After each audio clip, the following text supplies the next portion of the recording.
সোনারগাঁয়ে অবস্থিত ঈশা খাঁয়ের প্রথম রাজধানী দেখার সৌভাগ্য হয়েছিল বহু আগেই, কিন্তু কিশোরগঞ্জের করিমগঞ্জ উপজেলার জঙ্গলবাড়ি দুর্গ দেখার সৌভাগ্য আমাদের হয়ে ওঠেনি আগে কখনো।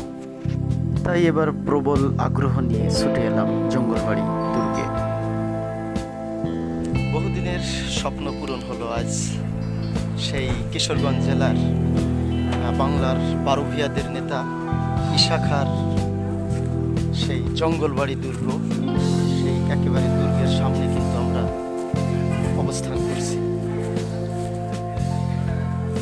এ পাশে ওনার বাসভবন ছিল। 1736 সালে সম্ভবত একটা ভূমিকম্প হয়। ভূমিকম্পে কিন্তু সব কিছুই ক্ষতিগ্রস্ত হয়ে যায়, সামান্য কিছু স্থাপনা টিকে থাকে, যেটা আমরা দেখতে পাচ্ছি। হ্যাঁ, বিশাল প্রাচীর দেখতে পাচ্ছি। দুর্গ মানে হচ্ছে এখানে সেনাদের ব্যারাকা, সেনা ব্যারাকা, যেখানে সেনাবাহিনীরা থাকে অস্ত্র রসদ নিয়ে। সেই জঙ্গলবাড়ি দুর্গে অবস্থান করছি। ও মাই গড, ভিতরেও অসাধারণ কিছু স্থাপনা আছে, আমি দেখাতে চাই। প্রিয় বন্ধুরা, একটা সময় মুঘল এবং ইংরেজদের অত্যাচারে অতিষ্ঠ হয়ে বাংলার সাধারণ মানুষেরা ঈশা খাঁকে আমন্ত্রণ জানায়। ঈশা খাঁর প্রকৃত বাড়ি কিন্তু আফগানিস্তানে।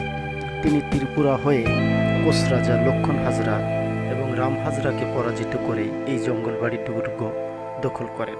ঈশা খাঁর অসংখ্য স্মৃতি বিজড়িত এই জঙ্গলবাড়ি দুর্গই ঈশা খাঁর দ্বিতীয় রাজধানী নামে খ্যাত। যে মসজিদটি দেখতে পাচ্ছেন, এটা ঈশা খাঁ নির্মিত সেই জঙ্গলবাড়ি দুর্গের প্রধান মসজিদ। ইতিহাস, ঐতিহ্য এবং 12 ভূঁইয়াদের নেতা ঈশা খাঁর স্মৃতি বিজড়িত জঙ্গলবাড়ি দুর্গের আশেপাশের প্রাকৃতিক সৌন্দর্যও কিন্তু মনোরম। পেশায় স্থপতি, একটা বেসরকারি বিশ্ববিদ্যালয়ে শিক্ষকতায় আছি, আর এই সেভ দ্য হেরিটেজ বাংলাদেশের অ্যাডমিন। 105টা ট্যুরের সবগুলোই আমি। কিশোরগঞ্জে 105তম হেরিটেজ ট্রাভেলিংয়ের একেবারে শেষ মুহূর্তে উপনীত হয়েছি আমরা। এ সময় আমাদের মাঝে সবার মন্তব্য এবং সবার অনুভূতিটা শেয়ার করার একটু সুযোগ হয়েছিল। আমাদের মাঝে বক্তব্য রাখছিলেন সেভ দ্য হেরিটেজেস অব বাংলাদেশ প্ল্যাটফর্মের কর্ণধার আমাদের সবার প্রিয় সাজ্জাদুর রশিদ স্যার।